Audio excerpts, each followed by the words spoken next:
Bonjour Florian. Donc, bonjour à toutes, bonjour à tous. la question a déjà été abordée tout à l'heure par la salle. On peut d'abord se demander pourquoi est-ce que l'AFNOR certification intervient sur une session consacrée au règlement européen sur la protection des données. Est-ce que vous pouvez présenter AFNOR certification et nous expliquer le lien entre les deux ? Bien entendu. Alors bon, déjà, c'est vrai que c'est contenu dans le nom, AFNOR certification. Le règlement européen parle de certification. AFNOR certification, c'est avant tout un facilitateur et un générateur de confiance. C'est ainsi qu'on aime bien se définir. Avant de parler de certification, d'évaluation, d'attestation, certificat, qui est déjà un jargon un peu plus complexe. Générateur de confiance, justement, pour pouvoir aider les entreprises à démontrer que ce qu'elles font participe à la confiance collective vis-à-vis de leurs clients et vis-à-vis plus largement de leurs parties prenantes. Alors c'est vrai qu'on fait partie d'un grand groupe, AFNOR, qui parle aussi de normalisation, de formation, d'édition. Mais là, on est vraiment sur le sujet de la certification, donc je voulais bien le repréciser.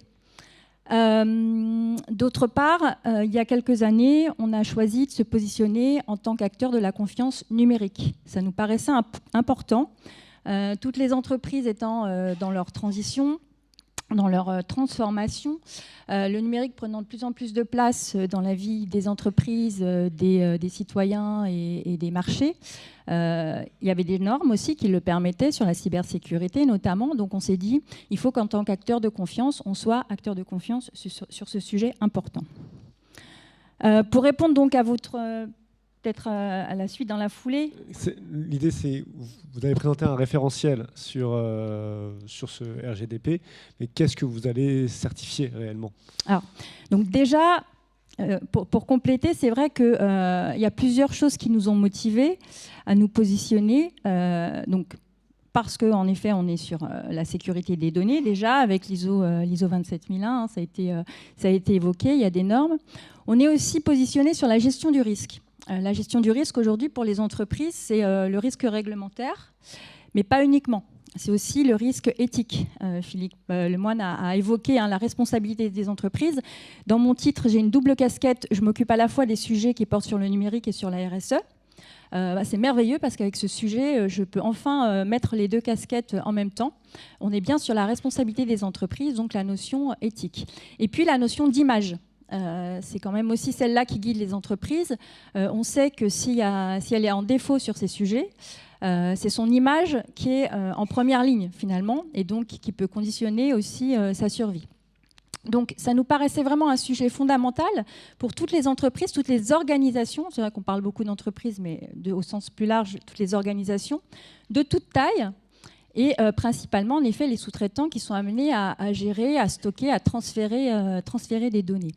Donc, notre souhait, en tant que justement générateur de confiance et facilitateur, c'est de pouvoir créer un écosystème qui soit favorable justement au stockage, au transfert, aux échanges de données, que ce soit au niveau français, européen et plus largement international, puisque nous sommes positionnés, même si on a une image très franco-française, on est positionné sur l'international. Mais pourquoi est-ce qu'il y aurait besoin d'un label pour certifier qu'on respecte une loi européenne ?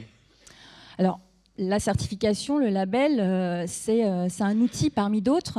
Ce qui est important, c'est que, ça aussi ça a été évoqué tout à l'heure dans la précédente table ronde, c'est que demain, les entreprises qui éventuellement seront mises à défaut pourront prouver qu'elles ont essayé de mettre tout ce qui était nécessaire, de mettre en place tout ce qui était nécessaire pour être conforme à ce règlement européen. Donc ce label, il a cette certification, elle aura plusieurs objectifs finalement, c'est de pouvoir justement se dire j'ai réfléchi à ce qui était nécessaire pour être conforme.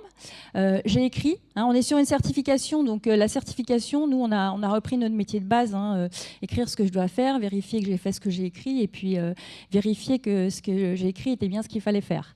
Donc là, on retrouve la même chose, en fait. C'est écrire déjà ce qu'il faut faire pour être conforme, le mettre en place au quotidien et vérifier après que c'est bien mis en place et que c'est bien efficace pour répondre au règlement européen. Concrètement, vous allez envoyer des experts vérifier que tout ce qui est écrit dans le texte européen est appliqué chez les personnes qui demandent la certification? Alors concrètement, c'est pas tout à fait ça, puisque nous on n'est pas le règlement, la réglementation, on n'est pas l'opérateur qui est censé aller contrôler pour l'État, en tout cas pas pour l'instant. Ce qu'on a fait déjà, pour revenir sur la méthode de travail, c'est que, alors en interne, moi dans mon équipe, j'ai un chef de produit, Benoît Pelan, qui lui avait l'expertise sur le numérique, sur cette facette-là du règlement européen. Donc on a choisi de travailler avec un cabinet d'avocats, le cabinet Artemon, et plus précisément Farid Bouquet-Taya, qui lui nous apportait le volet juridique pour pouvoir comprendre ce règlement européen qui tout de même n'est pas toujours simple, il est dense, alors pas plus compliqué forcément qu'une norme, certains diront, mais en tout cas on avait moins l'habitude de maîtriser ce type de texte et surtout on n'avait pas forcément la compétence pour décrypter en fait tout ce que ça signifiait pour une entreprise. Donc le travail qu'on a fait, c'est qu'on a passé en revue chacun des critères, il y en a beaucoup qui ont été cités, et pour chacun de ces critères, on a calqué ce qu'on a l'habitude de faire quand on va certifier des entreprises sur des certifications de moyens, puisque ça a été évoqué aussi. On ne va pas vérifier tout ce que fait l'entreprise, on va procéder par échantillonnage. Donc pour chaque critère, on va aller voir d'une part, encore une fois, qu'elle a défini comment être conforme au règlement européen dans ses pratiques, donc au quotidien. Et puis ensuite, on va vérifier qu'elle a sensibilisé son personnel, qu'elle a déployé dans l'entreprise cette méthodologie et que concrètement, justement, dans les projets qu'elle va gérer, qu'elle va déployer, dans sa stratégie, dans ses relations avec ses sous-traitants, dans ses relations aussi avec ses clients, qu'elle va véritablement le mettre en œuvre et que c'est fait de manière efficace. Avec, cerise sur le gâteau, on l'espère, pouvoir aussi faire un petit REX, c'est-à-dire se dire, ben voilà, là, en effet, il y a eu un défaut. Grâce à la méthode que j'ai mise en place, je suis capable de le voir, je suis capable de réagir et de m'améliorer. C'est vraiment le principe de la certification. À partir de quand est-ce qu'une entreprise peut postuler pour être certifiée ? Alors en fait, pour l'instant, donc on est en train de finaliser ce cahier des charges. Ce qui est important, c'est qu'on attendait aussi la CNIL, puisque notre objectif, c'est de rentrer justement dans ce dispositif que permet le règlement européen pour pouvoir avoir une certification qui soit une certification entre guillemets de conformité vis-à-vis de la CNIL et vis-à-vis du travail que fait la CNIL pour justement l'aider finalement dans ce travail de régulateur. Donc aujourd'hui, on est sur les critères, on a quasiment fini d'élaborer les critères.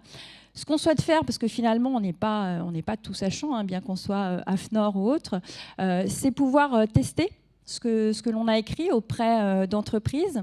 Alors, c'est vrai que je ne l'ai pas dit, mais notre objectif, c'est pouvoir proposer cette prestation à tout type d'organisation. Et quand je dis tout type, c'est quelle que soit son activité, mais aussi ce qui est important, quelle que soit sa taille. Ici, on a un public qui est mixte entre les startups et les grands comptes, les PME, etc. Les startups nous connaissent moins bien, mais depuis toujours, on a l'habitude de travailler avec des TPE. Donc, c'est quand même assez proche en termes de taille. En fait, dans notre approche, il y aura une partie, bien sûr, documentaire obligatoire, celle qui est demandée en fait par le règlement. Mais après, ce sera surtout pouvoir faire la démonstration qu'on est conforme, avec des moyens de preuve qui pourront varier selon si on est une entreprise de 2 personnes ou un grand groupe de 40 000 personnes implantées partout dans le monde.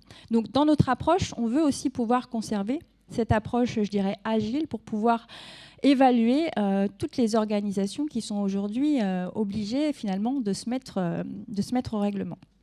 Donc, la deuxième étape, je dirais, après justement ces audits un petit peu tests, pilotes qui vont permettre d'affiner et de finaliser, entre guillemets, notre cahier des charges, c'est aussi de pouvoir travailler avec la CNIL, puisque je crois qu'en février prochain, il y a un engagement du G29 pour pouvoir donner des guidelines, justement. Le G29, c'est la CNIL européenne.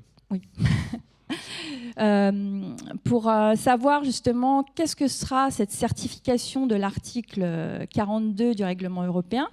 Donc nous, l'étape suprême, c'est de pouvoir travailler avec la CNIL afin que ce qu'on propose soit CNIL compatible et que ce ne soit pas un outil qui se surajoute ou qui soit complètement dispersé par rapport à ce que doivent faire les entreprises. Alors j'ai bien entendu la question tout à l'heure sur une évaluation de maturité. Ça, on a l'habitude de le faire, notamment sur la responsabilité sociétale des entreprises. Là, la difficulté, c'est quand même qu'on est sur une réglementation et ça serait difficile d'afficher une certification en disant « alors vous êtes conforme à 30%. » Je pense que vis-à-vis de vos clients, vis-à-vis de la CNIL, ça ne passerait pas très bien.